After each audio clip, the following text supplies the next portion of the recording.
السلام علیکم ورحمۃ اللہ وبرکاتہ۔ ذہنی سکون کے لیے وظیفہ۔ ذہنی سکون کیسے حاصل کریں؟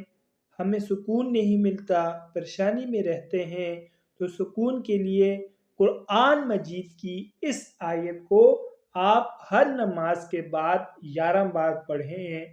بسم اللہ الرحمن الرحیم۔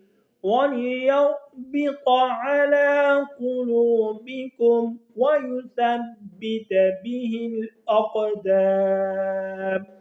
پارہ نمبر 9، سورۃ الانفال، آیت نمبر 11۔ اس کے علاوہ آپ کثرت کے ساتھ استغفار اور ذکر اللہ سے بھی سکون حاصل ہوتا ہے۔ جتنا آپ اللہ رب العزت کا ذکر کریں گے اور استغفار کریں گے، انشاءاللہ العزیز آپ کو بہت زیادہ سکون ملے گا اور آپ کو محسوس بھی ہوگا۔ اللہ رب العزت ہم سب کو استغفار اور ذکر اللہ کی توفیق نصیب فرمائے اور ہمیں دین اسلام پر مکمل عمل کرنے کی توفیق نصیب فرمائے۔ مزید اچھی ویڈیوز کے لیے چینل کو لازمی سبسکرائب فرمائیں۔